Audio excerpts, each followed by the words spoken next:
The beautiful thing about this is we're talking about exciting high flyers, and this is the perfect transition because up next we got one. Sin Cara, or Sin HuniCara as we like to refer to him, had a match against Wesley Blake.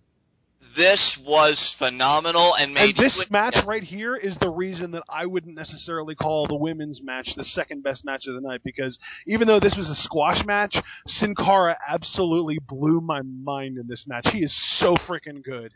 HuniCo, and you and I'll never forget the Twitwows we did, Ashton. When I once again, should I even keep a scoreboard anymore? I thought he was going to get a push with the whole Del Rio feud, because you and I were both shocked the first time he beat Del Rio. And I'm thinking, well, this is phenomenal, because HuniCo, even though I will fully admit, Ashton, I loved his stuff with the lowrider bike and his early feud with Teddy DiBiase and his early feud with Sin Cara, when he was Mystico. I loved all that. But I thought, you know what, it's not going to be a persona that I think really gets him to where I think guys like you, guys like me, really think that he can be. So then he gets the Sin Cara mask, and I'm like, this is perfect. The merchandise sales are through the roof. He's such a great character, so exciting, appeals to kids marvelously. And HuniCo is so fluid and so crisp in that ring, doesn't get injured, that he'll be a better Sin Cara than Mystico ever was, at least in a WWE context. Yep. And it's a shame. It really is that he didn't even get a brief IC or US championship. I would have loved to have seen him have a match or two with Ambrose when Ambrose was still champion. Would have freaking loved it. Yeah. But I will always be disappointed we didn't get it. But you know what?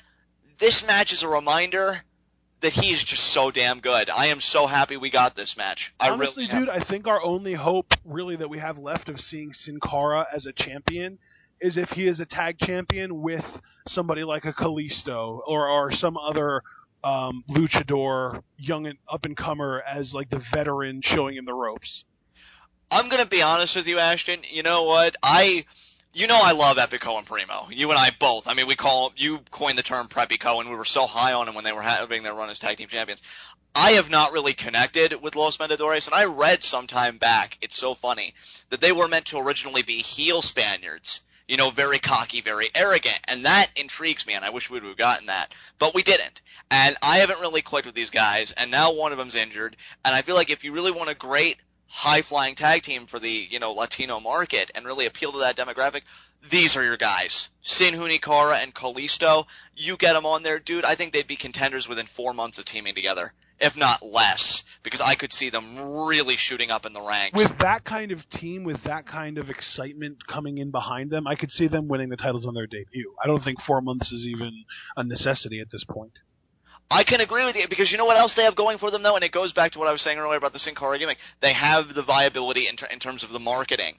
Because, the flashiness and the colors and the masks, it sells like hotcakes. Ask Rey Mysterio. Before Rey Mysterio really took the pedal off the gas, he was always in the top stratum, like the top 3 of merchandise sellers. Yep. These guys will be hot products. And that's the only thing. I completely agree with you. This is the only vestige of hope we have left as HuniCo fans. And you know what? It's great for Callisto, because I'm not saying, from what we've seen of him, I already think he's better than Mystico, so it's not a put down on Callisto. Yeah, I mean, dude, I think that if they do form a tag team, it could almost be like Cody Rhodes and Goldust, where they kind of try to use it as a vehicle to push the younger guy, but we still get so much great stuff from the older guy that they have to keep him around. Exactly. You said it brilliantly, I think, because that's exactly my intention. Ease Callisto into this.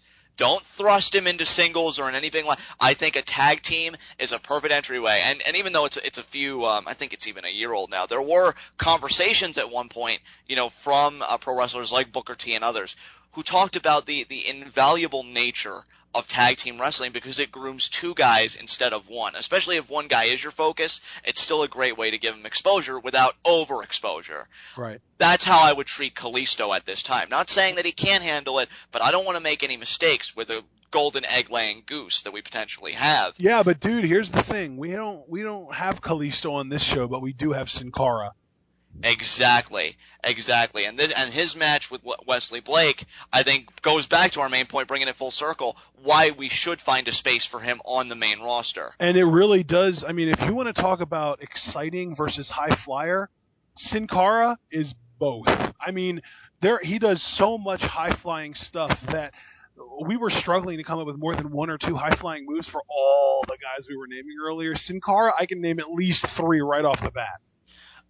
Sin Cara, and I interchange between Sin Cara and Hunico, but Sin Cara to me, after this match, brought back an old regret I had, because we finally got over after a little bit of harping on it, but I have to bring it back again. I wish there was some mid-card type style championship on NXT, namely that Iron Man. I want it so bad. I know. I'm sorry. I am so sorry for opening up the look, because I feel like you and I just got over it, at least in terms of public discourse. But he reminds me once again why we need it, because you know he's not going to feud for the NXT Championship. Maybe the NXT Tag Team Championship, but again, that's tag team. This guy deserves a limelight of his own, in my opinion, and I feel like being that Iron Man, metal contender would be terrific, and it would be so different. I think Triple H really loves experimenting. He loves creativity. He loves different. I don't understand why he wouldn't be all over something like that. And I guarantee you, I think the fans, that could quickly become one of the most popular segments on any show it would be featured on, because of the nature of the contest. Sin Cara just showed me that works. He did a suicide dive in this match that, because the steel ramp was so close to the ring, looked devastating, because he knocked Wesley Blake back so far, his head just really impacted against the steel ramp. That was beautiful. He did this move that I think got a big pop from you, Ash, and I wouldn't really know how to describe it. It was like a pinning combination of sorts. Yeah, imagine Kofi Kingston's SOS, but it starts on the ground and there's no impact thud like with the SOS. It's like he rolled through the guy and ended up pinning him. It was mind-boggling. And let me just say very quickly, and I don't know if you have anything more to say, so I'm going to hand you back the ball quickly after this, that when I saw this match listed on a non-spoiler article on NoDQ, I kind of groaned to myself, because I said, oh no, is this the time of Wesley Blake's singles push? I know, I was like, are they going to Aiden English Wesley Blake? And I really, really didn't want to see it. Nothing against him, but I really don't see anything at this time. But again, I always leave the door open, and look who's been able to actually walk through it, Bo Dallas and CJ Parker. But getting back on track, I'm kind of good luck, Mojo. Yeah, good luck, Mojo. Yeah, that has 50 padlocks on the door when it comes to Mojo Rawley. But anyway, what this match turned out being was a brilliant exhibition of the greatness that is Sin Cara. This was fantastic. Absolutely. It was awesome. It was a lot of fun. Sin Cara blows my mind. I don't really have anything else to add. Wins with the senton, which is another exceptional move, by the way. Absolutely fantastic. I'd prefer his senton to the Swanton Bomb, from Jeff Hardy any day of the week. Any day of the week. His form is flawless. It looks like it hurts more, too. Yeah, because he has that, I guess, that rolling, that tucking impact. Yeah. I don't know if that's what does it, but I definitely agree with you. It definitely looks more like an offensive maneuver rather than just, look at me! Crash. And that was the most amazing Jeff Hardy impression I think I've ever heard. So, yeah. How do you learn to fall off a 50-foot ladder? You don't. But, yeah, I'm so glad, dude, you and I had that extensive discussion and were able to bring it back to Sin Cara, because that's where it should always be brought back to when you're that good. This guy's phenomenal.